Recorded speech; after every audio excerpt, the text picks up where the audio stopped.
आज की कहानी यूट्यूब चैनल पर मैं धनंजय जैन आप सभी का हार्दिक अभिवादन करता हूं। दोस्तों, विंध्याचल पर्वत के पीछे सुंदरपुर नाम का एक सुंदर नगर था। वहां पर सुंदर सिंह नाम के राजा राज्य करते थे। संयोग देखिए, सब कुछ सुंदर सुंदर चला आ रहा है। सुंदर सिंह राजा की पत्नी का नाम भी सुंदरी था, क्योंकि रूप और सौंदर्य से देवताओं की देवांगनाओं के रूप को भी तिरस्कृत कर दे, ऐसा उसका रूप और लावण्य था। राजा सुंदर सिंह अत्यंत विचक्षण बुद्धि का धनी होने के साथ साथ उसे तीरंदाजी का बहुत बड़ा शौक था। और कभी कभी व्यक्ति जब किसी क्षेत्र के अंदर पारंगतता हासिल कर लेता है तो उसे अहंकार भी आ जाता है। सुंदर सिंह राजा को भी अपनी तीरंदाजी के ऊपर इतना ज्यादा अहंकार आ गया था, वो समझने लगता था कि इस धरा के ऊपर, इस वसुंधरा के ऊपर मेरे जैसा तीर चलाने वाला, मेरे जैसा निशानेबाज कोई नहीं है। और फलस्वरूप एक दिन उसने अपनी रानी सुंदरी को छत के ऊपर, महल के छत के ऊपर बुलाया और कहा कि रानी, तुम सज धज कर जल्दी से ऊपर आ जाओ। रानी सज धज कर बड़ी सी नथ पहनी हुई, बोर लगाया हुआ, 16 श्रृंगार से सजी हुई छत पर पहुंच गई। राजा ने कहा कि अब यहां पर बिना हिले डुले खड़ी हो जाओ। आज मैं अपने तीरंदाजी के शौक को सार्थक बनाना चाहता हूं और मुझे विश्वास है मेरा तीर गलत नहीं जाएगा। रानी सहम गई कि महाराज, आप क्या करने वाले हो कि तुम्हारी नथ से मेरा तीर मैं निकालूंगा 50 हाथ दूरी से। रानी तो डर के मारे उसके तो होश ही उड़ गए। यदि गलती से मैं थोड़ा सा भी हिली, घबराकर मैं इधर उधर भी हुई तो मेरी मौत सुनिश्चित है, अथवा राजा का निशाना चुका तो भी मेरी मौत सुनिश्चित है। घबरा गई, पर राजा के स्वभाव से भली भांति परिचित थी। चुपचाप वहां पर खड़ी रही और सुंदर सिंह राजा ने तीर कमान में चढ़ाकर छोड़ दिया। सन सन करता हुआ तीर नथ से आर पार निकल गया। रानी सांस रोके खड़ी थी, उसकी जान में जान आई। राजा बड़ा खुश हुआ। उसने कहा, सुंदरी, कैसा रहा मेरा निशाना? हां महाराज, आप सचमुच में जबरदस्त तीरंदाज वाले हो, तीर चलाने वाले हो। आपके जैसा निशाना किसी का नहीं। राजा के अहंकार को और ज्यादा पोषण मिला। राजा ने कहा, तो ठीक है, कल से इसी समय तुम सज धज कर छत पे आ जाया करो। मैं भी अपना निशाना इसी तरह से साधता जाऊंगा और कल एक तीर नहीं 2 तीर चलाएंगे। और इस तरह से करते करते राजा 100 तीरों तक पहुंच गया। और प्रतिदिन प्रत्येक तीर रानी के जिंदगी का अंतिम तीर है, यह समझकर रानी घबराए जा रही थी। जैसे बकरी को बहुत कुछ खिला दिया, पिला दिया और सिर्फ शाम के समय शेर के सामने खड़ा कर दिया तो उसका खाया पिया सब समाप्त हो जाता है। उसके शरीर में कुछ लग ही नहीं रहा था, ताकत ही नहीं रह गई थी, उसका चेहरा क्षीण हो गया था, उसकी सुंदरता लुप्त होती चली जा रही थी। पर रानी कहे तो किसे कहे, अब ये तो प्रतिदिन का सिलसिला चालू हो गया। अब राजा प्रतिदिन 100 तीर सुंदरी के नथनी से निकालता था और अपने आप को बड़ा तीरंदाज समझता था। एक दिन रानी सुंदरी की मां उससे मिलने के लिए सुंदरपुर नगर में आती है। अपनी बेटी की इस तरह की हालात देखकर वो बड़ी सोच में पड़ जाती है। पूछती कि बेटा क्या बात है, तूने अपनी ये हालत ऐसी क्या बना के रखी है? क्या यहां पर तुझे बराबर खाने को नहीं मिलता है क्या? कि नहीं मां, भला मेरे यहां पर खाने की क्या कमी है? तो बेटा बात क्या है, तुम मुझे नहीं बताओगी तो किसे बताओगी? और देखो, अपने दुख की बात, अपने दर्द की कहानी किसी अपने को ही बताना, और जब तक तुम नहीं बताओगी वो दर्द दूर कैसे हो सकता है? रानी सुंदरी जानती थी कि मेरा दर्द कोई दूर कर ही नहीं सकता है, क्योंकि राजा को कौन समझाए। फिर भी मां के अत्यधिक दबाव के कारण से, वारंवार पूछने के कारण से सुंदरी ने सब कुछ बता दिया। तो बेटा ये कब से चल रहा है? कि मां ये पूछो कि कब से नहीं चल रहा है। ये तो पहले एक तीर से इन्होंने शुरुआत की और अब लगातार 100 तीर जब तक मेरी नथनी से नहीं निकल जाते हैं तब तक ये रुकते ही नहीं है। 100 तीरों तक मेरे प्राण अटक के पड़े रहते हैं। ऐसा लगता है कि बस हर एक तीर मेरे जीवन का अंतिम तीर है। मैं क्या करूं? रानी सुंदरी की मां ने कहा कि बेटा तू चिंता मत कर, सब दिन रहतन एक समाना, सब दिन एक जैसे नहीं रहते हैं। बस इस बार कल सवेरे जब राजा तुम्हें छत पर बुलाए तो कह देना। और उसके कान के अंदर फुसफुसाते हुए रानी की मां ने कह दिया। थोड़ा सा इसको संबल मिला और कहने लगी कि ठीक है मां, मैं हिम्मत करके ये बात कह ही दूंगी, क्योंकि राजा 100 तीर चलाने के बाद रानी सुंदरी से पूछता था, है कोई मेरे जैसा तीरंदाज इस संसार के अंदर? और रानी को जबरदस्ती न चाहते हुए भी कहना ही पड़ता था कि महाराज आप जैसा कोई नहीं। और बस यही बात राजा के अहम को और ज्यादा बल देती थी। उसका अहंकार 7वें आसमान को छूने लगा था।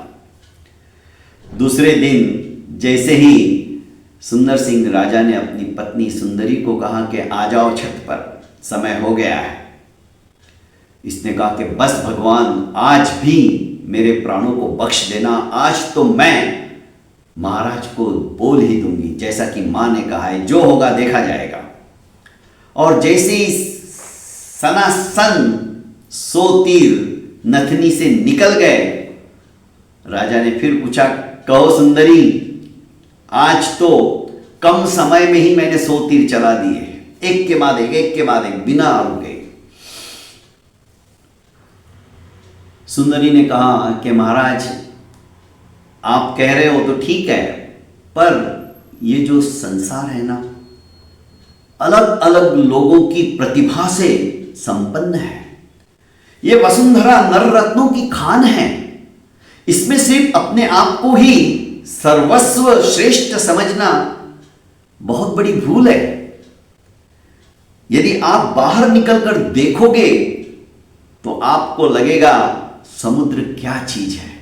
आप अभी कुएं के मेंढक की तरह उस छोटे से जल राशि को देखकर टर टर टर कर रहे हैं। आपको लगता है कि मेरे जैसा तीरंदाज कोई नहीं।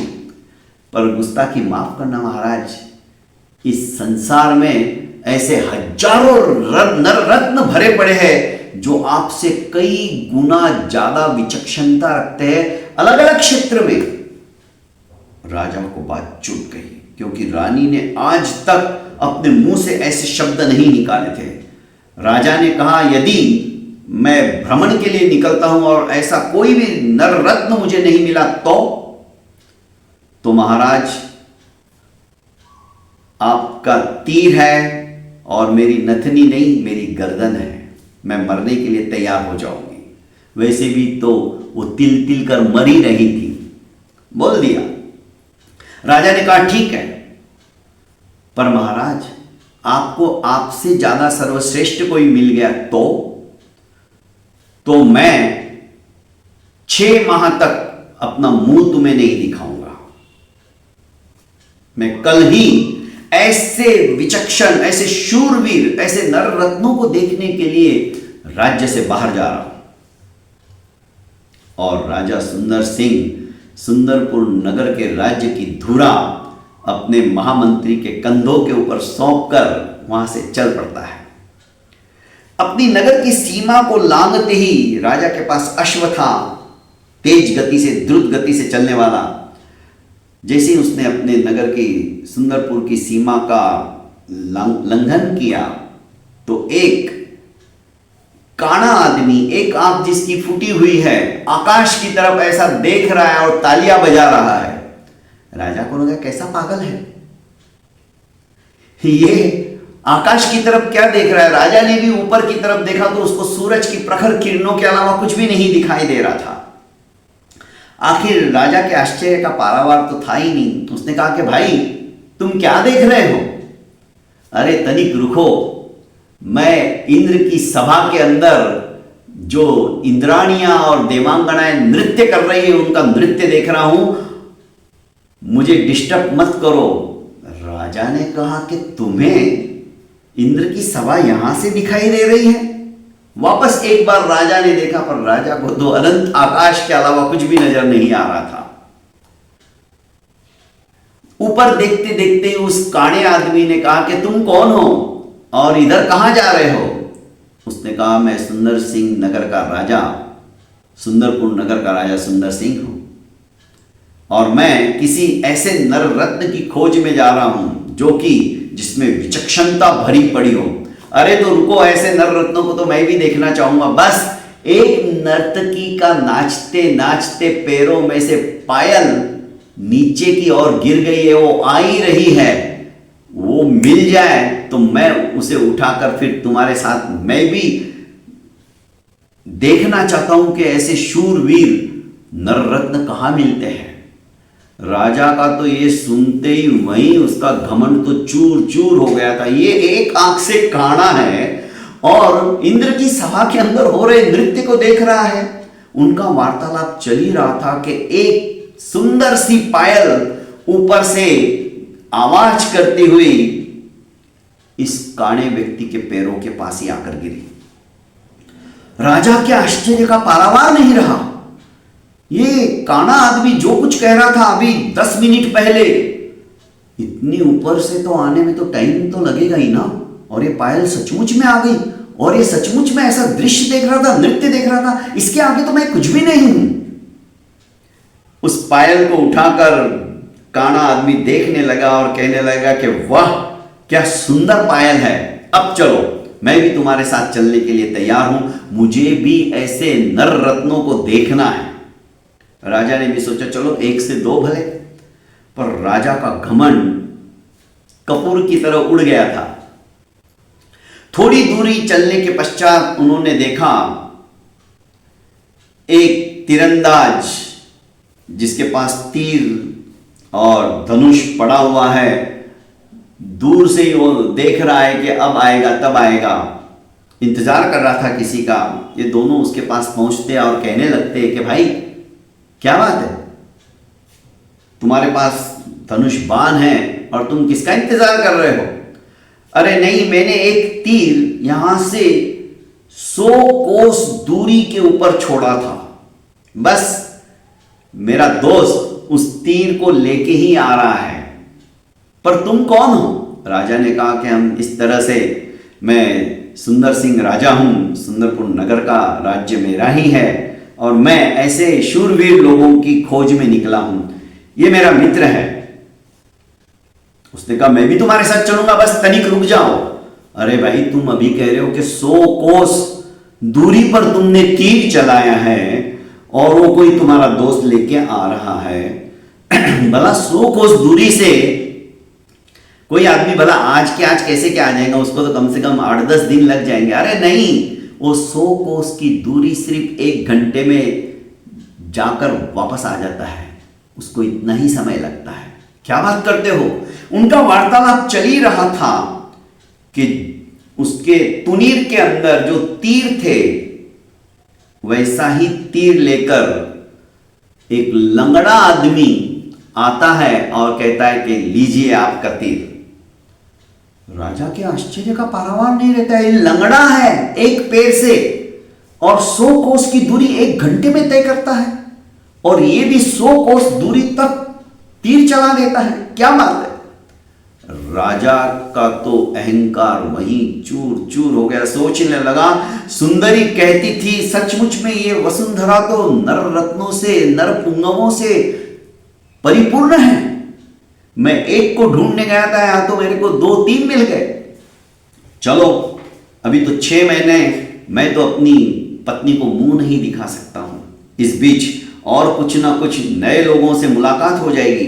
राजा ने भी अपनी आप बीती, अपनी तीरंदाजी का चर्चा उन लोगों को सुना दिया कि दोस्तों मेरा तो घमंड तुम लोगों को देखते ही उतर गया है। मैं अपने आप को बड़ा तीरंदाज समझता था। चारों दोस्त अब राजा को पकड़ के चलने लगे। चलते चलते वे एक बहुत सुंदर नगरी के अंदर पहुंचे। वहां के राजकुमारी ने स्वयंवर रचा था, और स्वयंवर की शर्त थी कि जो कोई ब्रह्मगिरी पर्वत पर जाकर 1 घंटे के अंदर अंदर इतनी द्रुत गति से अपने अश्व के ऊपर आरूढ़ होके या कैसे भी 1 घंटे में जाकर वहां के रुद्राक्ष लेकर आएगा, उसी की माला बनाकर मैं उसको पहनाऊंगी और उसके साथ विवाह करूंगी। ये उसके स्वयंवर की शर्त थी। स्वयंवर में अजीबोगरीब शर्तें होया करती थी।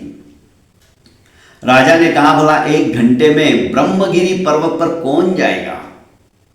ब्रह्मगिरी पर्वत हमारे नासिक के पास ही, जब त्र्यंबकेश्वर जाते हैं ना, वहीं है। और सचमुच में वहां पर रुद्राक्ष के इतने सारे पेड़ हैं और पंचमुखी रुद्राक्ष वहां पर मिलते हैं। मैं भी कई रुद्राक्ष वहां से लेके आया हूं।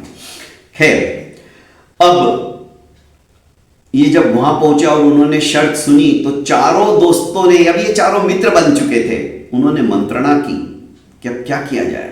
और इस लंगड़े दोस्त के अलावा इतनी दूरी कोई भी 1 घंटे के अंदर तय करके नहीं ला सकता है, पर यहां पर शर्त थी 1 घंटे में जाकर आने की। ब्रह्मगिरी पर्वत उसके लिए तो मुश्किल से 50 योजन भी नहीं था।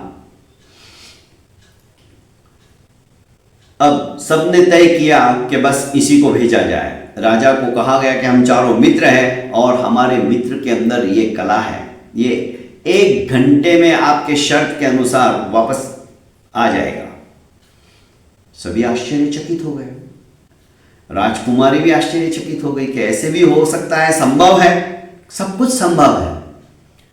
और ये द्रुत गति से लंगड़ा दोस्त ब्रह्मगिरी पर्वत पर पहुंच जाता है। बहुत सारे रुद्राक्ष वहां से एकत्रित करता है, अपनी झोली में डालता है और नीचे पर्वत के नीचे फटाफट उतरता है। सोचता है कि अभी तो बहुत समय है, अभी तो मुश्किल से 15 मिनट हुए हैं, क्यों नहीं थोड़ी देर में सुस्ता लूं। और उसी पेड़ के नीचे वो गहरी नींद में सो जाता है।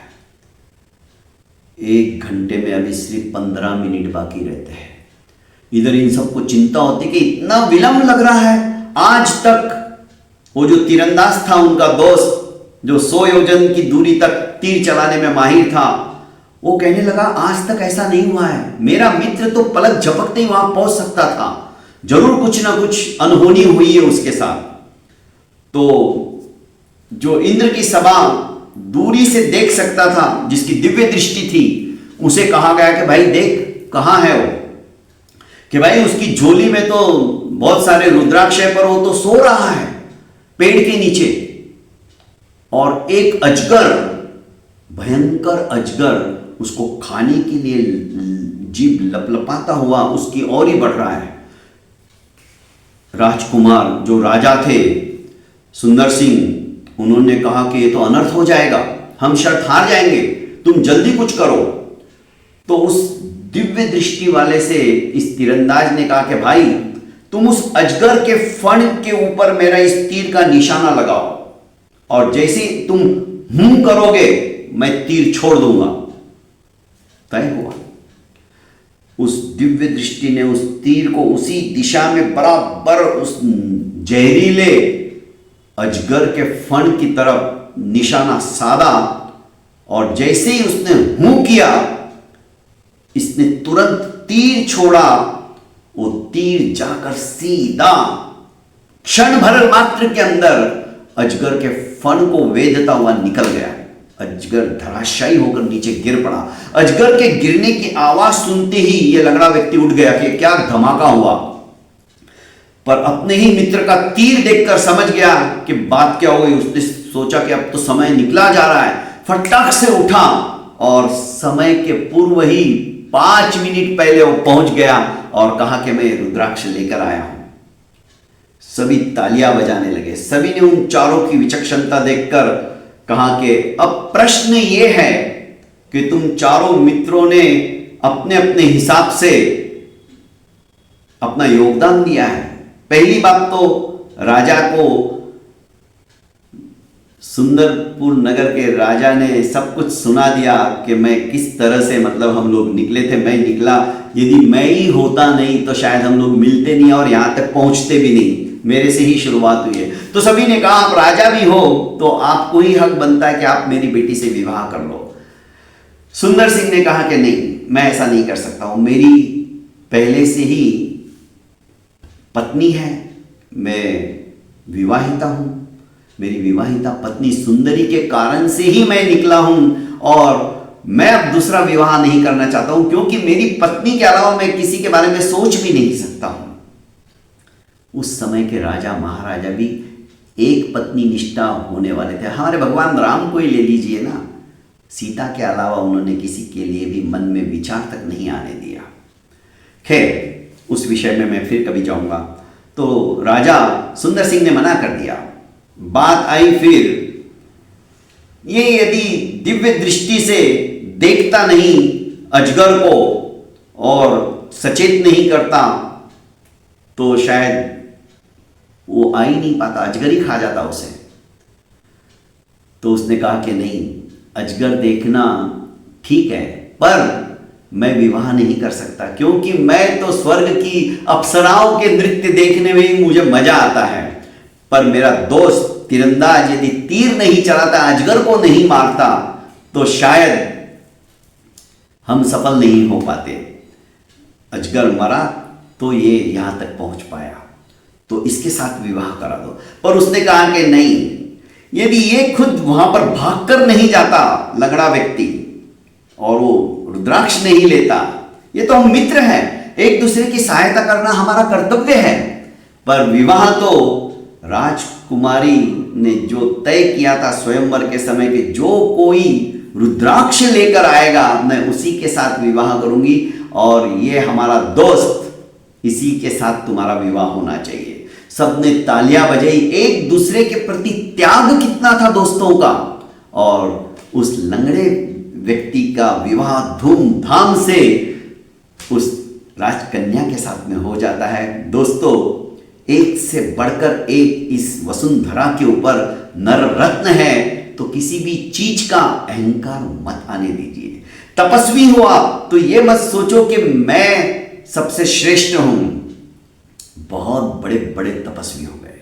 आपके पास ज्ञान है तो ज्ञान का भी अहंकार मत आने दो। आपके पास रूप है, सौंदर्य है, आपसे भी कई गुना रूप और सौंदर्यशाली इस धरा के ऊपर विद्यमान है। प्रत्येक क्षेत्र के अंदर आपके पास पैसा है, तो कभी भी अपने से नीचे व्यक्तियों को नहीं, उस समय अपने से ऊपर वालों को देखो, अरे उसके पास तो कितना सारा है, मेरे पास तो कुछ भी नहीं है। इस तरह से यदि हम सोचेंगे तो हमारा अहंकार समाप्त हो जाएगा। यह अहंकार अनर्थ का कारण है, और यही अहंकार हमें अभ्युन्नति करने से रोकता है। बहुत बहुत धन्यवाद दोस्तों। मेरे इस YouTube चैनल को लाइक कीजिए, सब्सक्राइब कीजिए, और कहानी यदि आपको सचमुच में अच्छी लगी हो तो कमेंट बॉक्स के अंदर अपना अभिमत जरूर अभिव्यक्त कीजिए। प्रणाम।